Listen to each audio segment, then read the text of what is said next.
बोलो शिव शंकर भगवान की जय, उमापति महादेव की जय।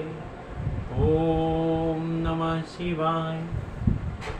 ब्रह्मा जी बोले कि ही नारद, शिव जी ने ऐसी विचित्र लीला करके अपने गणों का गर्व दूर कर दिया तथा अपनी शक्ति प्रकट करके उन्हें दिखला दिया कि तीनों भुवनों में उनकी शक्ति के ही अधीन सभी संसार रहता है। हे नारद, तब उसके पश्चात जब तुमने यह हाल विष्णु लोक में जाकर सुनाया और कहा तो उस पर विष्णु जी भी आश्चर्यचकित रह गए। फिर मैं देवता तथा विष्णु आदि ने शिव जी के समीप पहुंचकर उन्हें प्रणाम किया तथा उनसे विनय पूर्वक कहा कि हे प्रभु, इस समय आपने कौन सी लीला कर रखी है। तब शिव जी ने उत्तर दिया कि हमारे द्वार पर एक विकट बालक आकर खड़ा है, वह प्रलय कर देगा, इसलिए तुम सब जाकर किसी भी प्रकार उसको प्रसन्न करो। यह सुनकर हम सबने कहा कि हे प्रभु, यह सब आपकी ही कोई लीला होगी कि एक बालक इस युद्ध प्रकार कर रहा है। यह कहकर सब लोग गणपति जी के पास जाकर खड़े हो गए। गणपति ने हम सबको आते हुए देखकर एक बाल उखाड़ लिया और उससे हमें मारने की इच्छा प्रकट की। यह देखकर हम सब लोगों ने उनके पास जाकर यह कहा कि आप हमें क्षमा कर दीजिए, हम में से कोई भी आपसे युद्ध करना नहीं चाहता। मैंने इतना ही कहा कि गणपति ने तुरंत अपने डंडे को संभाल लिया। उस समय हम सब लोग वहां से लौटकर शिव जी के पास पुनः आ गए।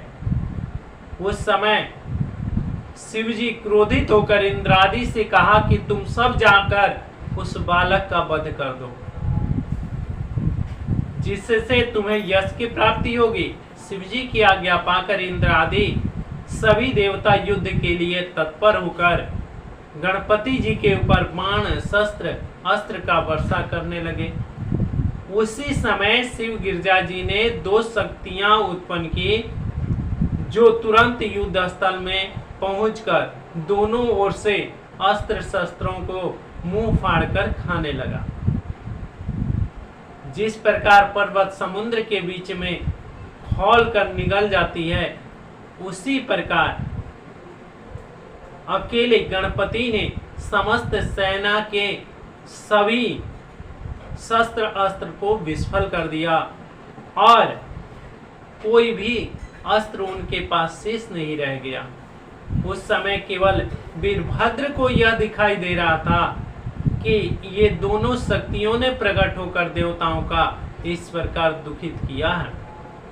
हे नारद, अंत में तुमने देवताओं सहित शिव जी के पास जाकर क्षमा याचना कहा और कहा कि हे प्रभु, हमको ऐसा प्रतीत क्यों हो रहा है कि यह सब लीला केवल आपकी ही है। यदि आप इस कुछ समय नहीं करते तो अवश्य ही प्रलय हो जाएगा। तब शिव जी की आज्ञा अनुसार इंद्र, वरुण आदि ने पहुंचकर गणपति के ऊपर अपने शस्त्रों से आक्रमण किया, परंतु वे सब भी व्यर्थ हो गया। तब सब देवताओं ने वहां से भागकर शिव जी के चरणों में शरण लिया। हे नारद, उस समय तुमने शिव जी से कहा कि हे शिव शंकर, आप संसार को उत्पन्न करने वाले हैं। यदि गिरजा का यह गण जीवित रहा तो प्रलय ही कर देगा, इसलिए आप इस गण का सिर काट लीजिए। यह कहकर तुम चुप हो गए तथा शिव जी यह सुनकर हंसने लगे। ब्रह्मा जी बोले कि हे नारद, शिव जी तुम्हारे इस वचनों को सुनकर युद्ध करने के लिए उत्तम शस्त्र लेकर तैयार हो गए। उन्होंने अत्यंत क्रोधित होकर विष्णु अन्य प्रसिद्ध गणों को साथ लेकर अपना डमरू बजा दिया। उस ध्वनि को सुनकर समस्त देवता जो कई बार युद्ध में पराजित होकर भाग गए थे, वे सब गर्जना करने लगे। विष्णु जी ने स्वयं भी गणेश से युद्ध किया। जो शस्त्र विष्णु जी ने गणपति के ऊपर प्रलय के अग्नि के समान चलाया, उसे भी गणेश जी ने उस डंडे से ही खंड कर डाला। तब विष्णु जी ने देर तक युद्ध करने के पश्चात शिव जी से कहा कि हे प्रभु, अब मैं इस गण का वध किए डालता हूँ। शिव जी बोले कि बहुत अच्छा।